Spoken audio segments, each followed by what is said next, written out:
Αυτά οπωσδήποτε κάποια στιγμή πρέπει να τα κάνω ένα βιντεάκι. Πρέπει να κάνουμε ένα το collection. Guess what? Τι άλλο ρε παιδιά, unboxing θα κάνουμε. Σε sneakers πάλι. Και όπως βλέπουμε εδώ, κατευθείαν από την Nike. Ξέρουμε τι έχει μέσα. Αλλά θα το δούμε μαζί. Παιδιά, το κουτί έχει φάει λίγο ξύλο. Οπότε θα το ανοίξουμε λίγο ανορθόδοξα. Θα δούμε αν έχει φάει ξύλο και το παπούτσι. Και μας βγήκα μια παντόφλα από εκεί μέσα, Jordan. Γιατί εμείς παραγγείλαμε Jordan. Εντάξει. Σε καλή κατάσταση του κουτί. Καταλάβατε ποιο είναι? Από το κουτί. Γιατί το κουτί πολλές φορές μαρτυράει το περιεχόμενο. Έχει και ένα story αυτό το παπούτσι. Γιατί το παραγγείλαμε και πώς το παραγγείλαμε. Λοιπόν, Jordan 1 High Reimagine Royal. Γιατί τα λέμε όλα αυτά? Γιατί αυτό το παπούτσι όταν κυκλοφόρησε για κάποιο λόγο, επειδή έχει πέσει και η αγορά το τελευταίο διάστημα και ειδικά τα Jordan 1 για κάποιο λόγο, εντάξει, η αγορά δεν το θέλει, δεν πουλάνε τόσο πολύ, δεν γίνονται sold out. Κάποια βέβαια ζευγάρια γίνονται sold out αμέσως. Αυτό δεν έγινε για κάποιο λόγο, παρόλο που είναι OG ζευγάρι.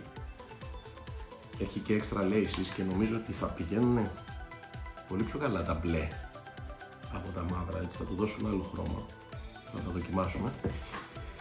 Λοιπόν, αυτό το ζευγάρι κανονικά κυκλοφόρησε retail price από την Nike 190 ευρώ, 189 και 99. Λοιπόν, μετά από κάποιο διάστημα μπήκε σε έκπτωση. Ένα καλό ποσοστό, πήγαινε γύρω στα 160 κάτι ευρώ. Αλλά αν είσαι member στη Nike, που μπορείτε να το κάνετε και εσείς κατεβάζοντας την εφαρμογή της Nike και sneakers θα κατεβάσετε, θα γίνετε member και ανατακτά χρονικά διαστήματα δίνουν κάποιες εξτρά εκπτώσεις. Άρα αυτό το παπούτσι με την έξτρα έκπτωση ως member καταφέραμε και το πήραμε. Ξαναλέω, ένα OG Jordan 1, το Royal, το Reimagine λοιπόν, με αυτές τις φοβερές λεπτομέρειες που σας έδειξα και πριν, καταφέραμε και το πήραμε 106 ευρώ. Δηλαδή μιλάμε για αγορά πολύ δυνατή, μέσα από την Nike, έτσι. Έτσι καταφέραμε πριν λίγο καιρό και αποκτήσαμε και αυτό εδώ, θα το βγάλω και θα σας το δείξω τώρα. Αυτό εδώ λοιπόν καταφέραμε και το πήραμε πριν λίγο καιρό, θα σας πω και ποιο είναι, αν και οι περισσότεροι θα το έχετε καταλάβει. Καταφέραμε και το πήραμε ένα παπούτσι που είχε κυκλοφορήσει γύρω στα 300 ευρώ γιατί είναι συνεργασία Jordan με J Balvin.